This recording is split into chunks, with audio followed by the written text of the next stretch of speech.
afternoon, sir. Hi, Samantha. কেমন আছো? I'm fine. Please sit.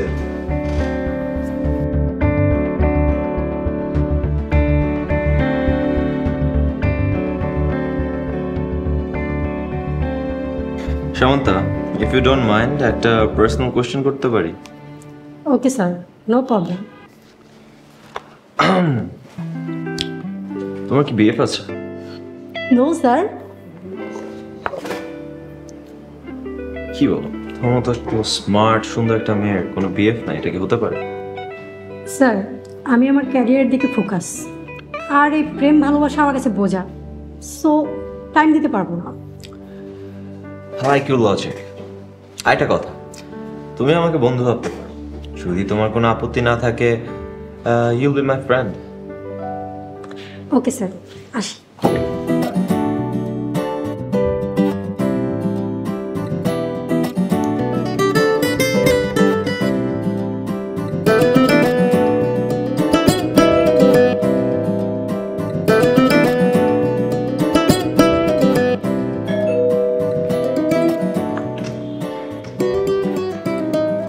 আসসালামু আলাইকুম।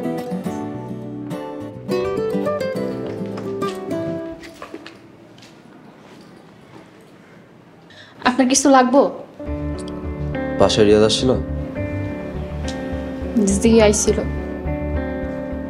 তুমি কি ওকে অপমান করে বের করে দিছিলা? আপনি বাসায় ছিলেন না তো, তাই। দেখো, তোমার সাথে আজকে আমার সংসার মাত্র 3 দিনের, কিন্তু রিয়াদের সাথে আমার বন্ধুত্ব 25 বছরের অলমোস্ট। তুমি ওরে বাসায় ঢুকতে দিছিলা কিনা বলো? জি না, কইলামই তো আপনি বাসায় ছিলেন না। হ্যাঁ না, দেই নাই।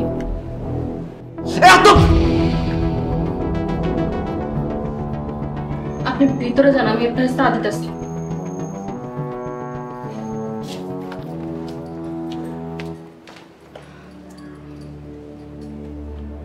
মা, মারে, এইটা আমি কি দেখলাম? জামাই তোরে মারে? অন্যায় করছি তাই মারছে আব্বা। অন্যায় করলে তো মারবই, আর অন্য কেউ তো মারে নাই, নিজের স্বামী তো মারছে। মারে, তোরে এমন মানুষের সংসার আর করা লাগবে না। তুই জলদি ব্যাগটা গুছিয়ে রেডি হ, আমার সাথে চল। আব্বা, আমি কি কইছি এটা মনে হয় তুমি বুঝতে পারো নাই। তাই বলে জামাই তোরে মারবো? 3 দিন হলো না তোকে বিয়ে হয়েছে, তোকে মধ্যে কি এমন হয়েছে যে জন্য তোরে মারতে হইব? আব্বা, এটা আমাকে স্বামী স্ত্রীর ব্যাপার, তুমি এর মধ্যে ঢুকো না। তুমি যাও, এসে নামাজ পড়ে আসো, এরপর তোমার খাইতে দিই। তাইলে তুই আমার সাথে যাবি না? না আব্বা, আমি আমার স্বামীর রেখে কোথাও যাবো না। এই বাড়ির একটা দানাও আমি মুখে দেবো না। আমি আমার মাইয়ের ভালো করে চিনি। আমার মাইয়া এমন কোনো কামই করতে পারে না যেই কারণে আমার মাইয়ের গায়ে হাত তুলবো। আব্বা, আব্বা কথাটা শুনো আব্বা। আব্বা,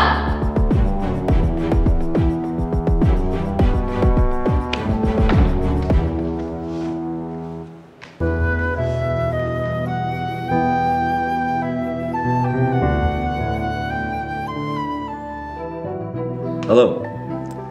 হ্যাঁ বন্ধু, কাজ হয়ে গেছে। এত ইজিলি কাজ হয়ে যাবে এটা ভাবতেই পারিনি। আরে হ্যাঁ, যা হয়েছে তোর বাবার সামনেই হয়েছে। হামজা একদম থ মেরে দিছে। হামজা খাদিজাকে নিয়ে চলে যাবে মনে হচ্ছে।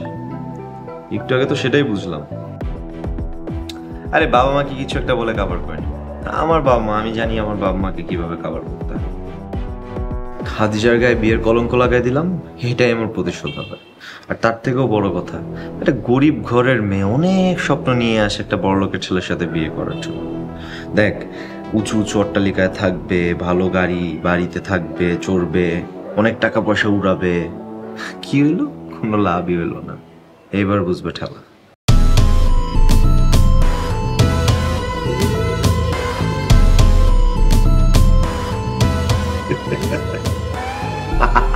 আরে না, যা হয়েছে একদম ভালো হয়েছে।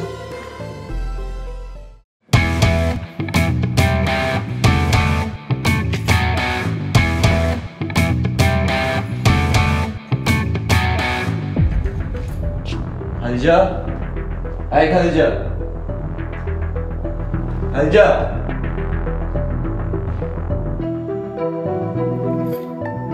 ও যাক বাঁচা গেল। সাপও মরলো, লাঠিও ভাঙলো। আচ্ছা, এখন এই সংবাদটা মা বাবাকে কিভাবে দেওয়া যায়? হ্যাঁ, বলবো যে আমার সাথে খারাপ ব্যবহার করতো, আমাকে খালি টাকা পয়সার জন্য প্রেশারাইজ করতো, তাই ঝামেলা হয়েছে, তাই ও চলে গেছে।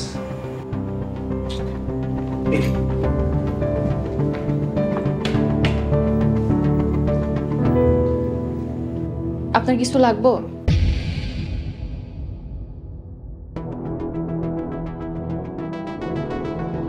এই মানে এত ডাকলাম, তুমি জবাব দিলা না কেন? নামাজ পড়তেছিলাম। আপনি কেন ডাকছিলেন? তোমার বাবা কই? আব্বাই চলে গেছে। উনি তো দেখতেছি বিরাট অভদ্র মানুষ। উনি আমারে না বলে চলে গেল কিভাবে?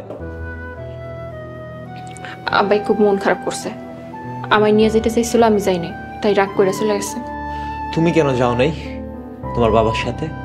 তুমি কেন বুঝতেছো না যে তোমার জন্য আমার একটুও মায়া নাই? আদিল, আপনার কি হয়েছে কন্ত? আমাকে বিয়ে হয়েছে 3 দিনও হয় নাই, এখনই আমার তাড়ানোর লাগে আপনি ব্যস্ত হয়ে গেছেন। আমার দোষটা কি?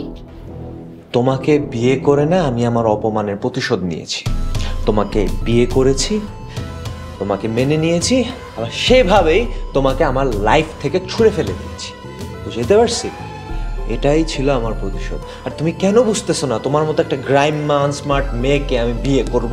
হ্যাঁ, আর শোনো, তুমি কালকে সকালেই চলে যাবে, তোমার এই মুখটা আমি দেখতে চাই না। বিয়ার সময় আমি শপথ করছি, যাইতে হলে এই বাড়ি থেকে আমার লাশ চাইব, কিন্তু আমি যাবো না। একমাত্র মরণই আমার এই বাড়ি থেকে বাইর করতে পারবো।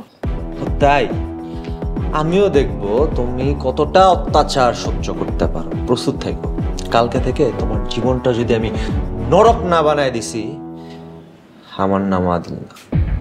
দুনিয়ার নরকরে ভয় পাই না, পরকালের নরকরে ভয় পাই, আল্লাহরে ভয় পাই।